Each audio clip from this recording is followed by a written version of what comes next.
Coffee Break French, Season 3, Episode 7.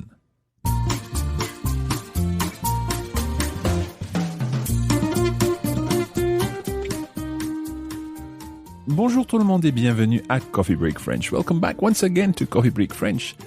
After our in-depth study of the future tense last time, we're going to be returning to our weekly texts from Katie, Veronica and Alf. And this week, we're with Katie. She's going to be telling us about an unfortunate occurrence which took place during the week, and she'll also be telling us about her future plans for the weekend. Alors, est-ce que vous êtes prêts? Allez, c'est parti!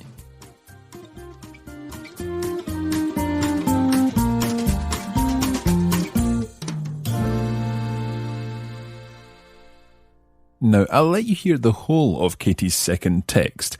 However, in this lesson, we're going to be concentrating on the first couple of paragraphs. There's quite a lot to cover in this section, so we'll split this text over Lesson 7 and Lesson 8 of Season 3.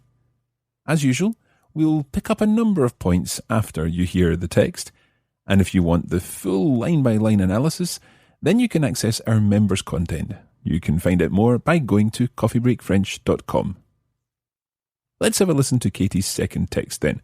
We'll listen to the whole text, but we're just going to concentrate on the first two paragraphs in the analysis.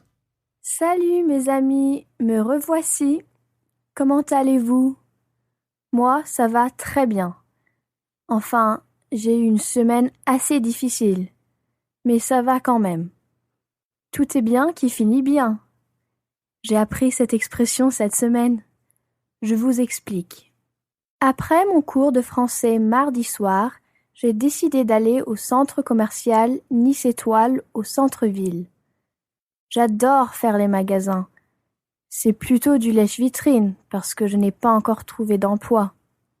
J'avais feuilleté les livres à la Fnac et j'étais sur le point de sortir du magasin quand je me suis rendu compte qu'il y avait un garçon derrière moi en train de fouiller dans mon sac. Je me suis retournée et il est parti en courant, avec mon portefeuille. Il est sorti du magasin et a descendu l'escalier. Le vigile posté à l'entrée du centre commercial a commencé à le courser et un jeune homme l'a aidé en lui faisant un croche-pied. Le garçon est tombé par terre et le vigile l'a attrapé. Quel soulagement! Le vigile m'a rendu mon portefeuille, mais je n'ai pas eu l'occasion de remercier le jeune homme. C'était bien dommage parce qu'en fait, il était très mignon. Mais, comme j'ai déjà dit, tout est bien qui finit bien. Alors, quoi d'autre? Cette semaine, en classe, nous avons fait un peu de révision. Nous nous concentrons sur les temps des verbes, et c'est bien parce que je les trouve assez difficiles. Le passé, ça va.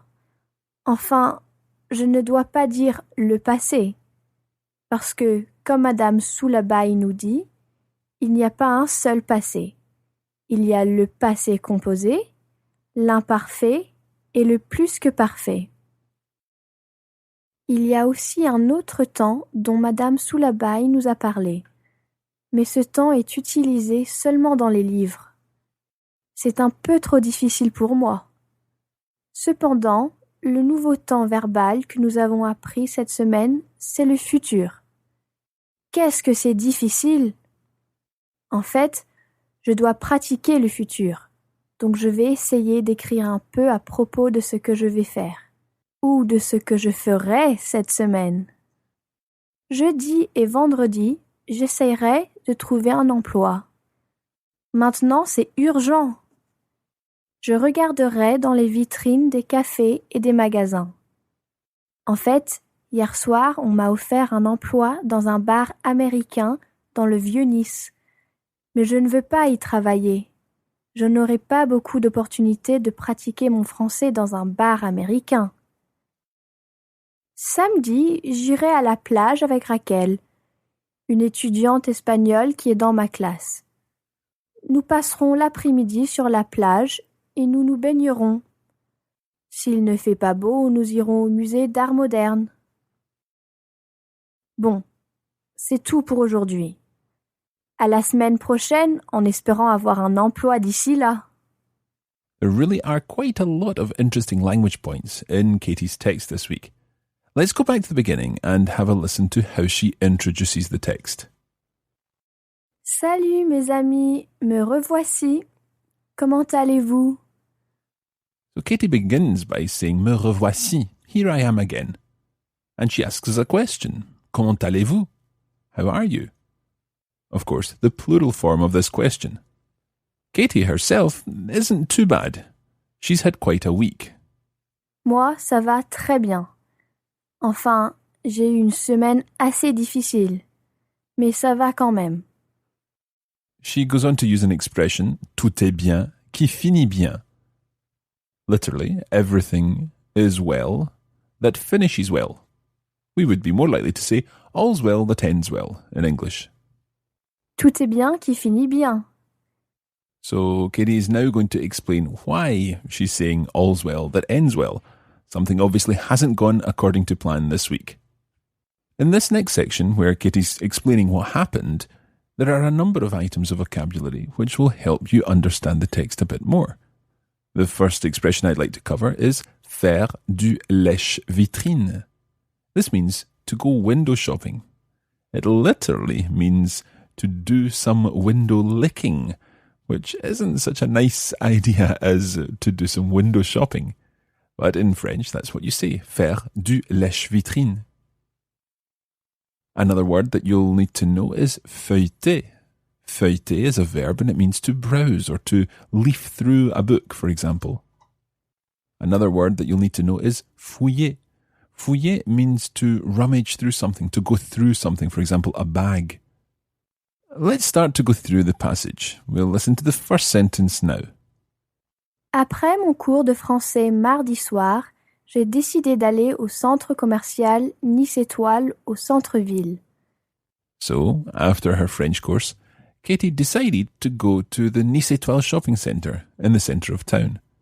She said, j'ai décidé d'aller au centre commercial. Remember that to decide to do something is décider de faire quelque chose. J'adore faire les magasins. C'est plutôt du lèche-vitrine parce que je n'ai pas encore trouvé d'emploi.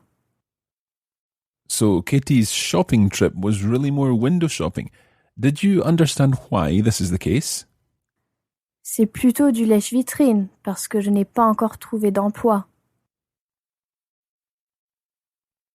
Katie hasn't yet found a job. Je n'ai pas encore trouvé d'emploi. Okay, let's hear what happens next. J'avais feuilleté les livres à la Fnac et j'étais sur le point de sortir du magasin quand je me suis rendu compte qu'il y avait un garçon derrière moi en train de fouiller dans mon sac. Now there's quite a lot of French there. Let's listen to the first part and see how much we understand there. J'avais feuilleté les livres à la Fnac et j'étais sur le point de sortir du magasin.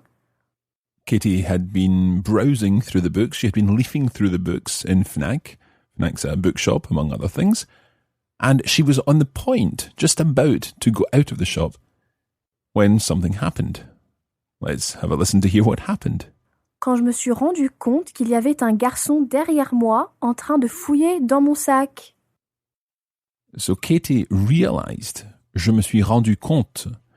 Now, we discussed this in great detail in the extended version of this episode because it's really, really tricky to work out exactly how to use this expression correctly.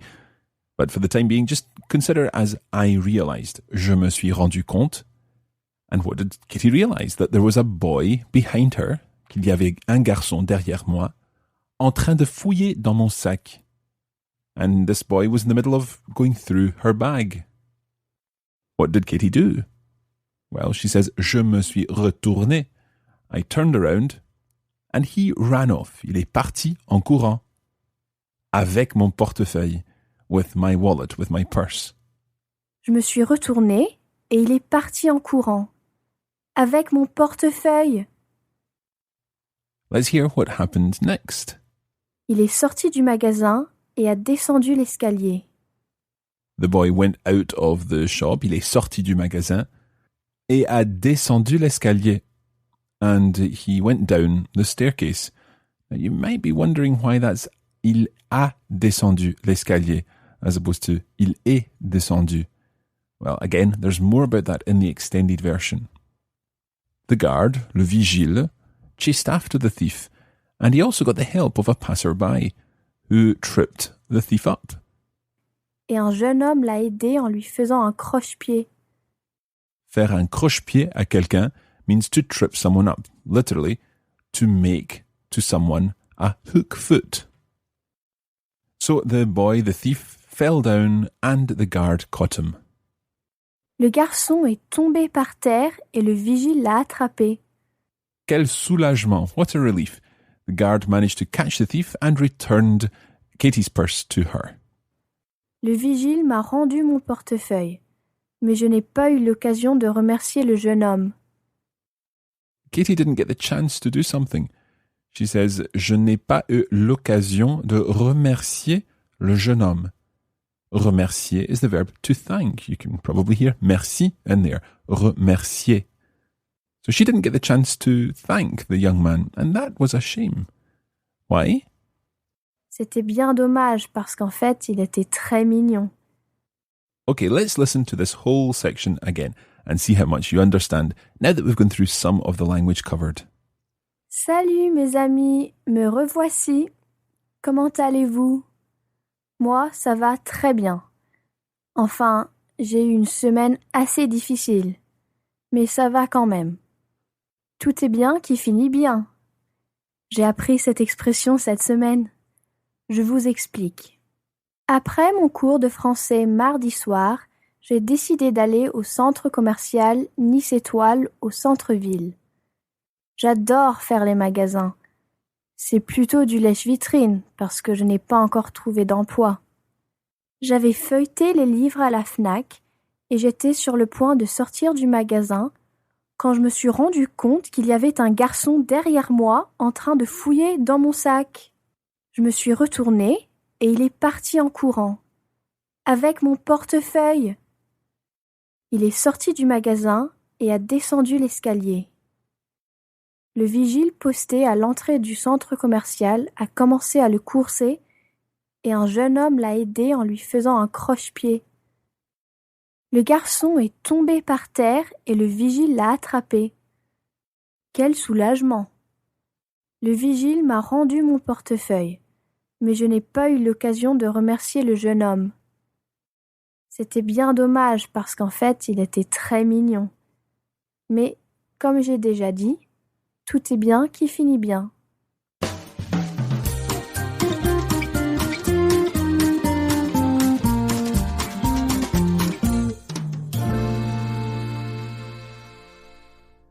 Et voilà, c'est tout pour aujourd'hui. That's all that we've got time for today. Next time we'll go through the second part of Katie's text, and we'll be looking at some direct and indirect object pronouns, as well as some further examples of the future tense. As I said before, if you'd like to get more out of Coffee Break French, then you can use our extended version of this episode. The extended version comes with full explanations in a written form in our notes and in our EPUB version, which can be used on iPod Touch, iPhone and iPad. There's more information at coffeebreakfrench.com. In the meantime, thanks once again for tuning in, and we'll be back again next time with more Coffee Break French and the second half of Katie's text. Merci beaucoup et à la prochaine.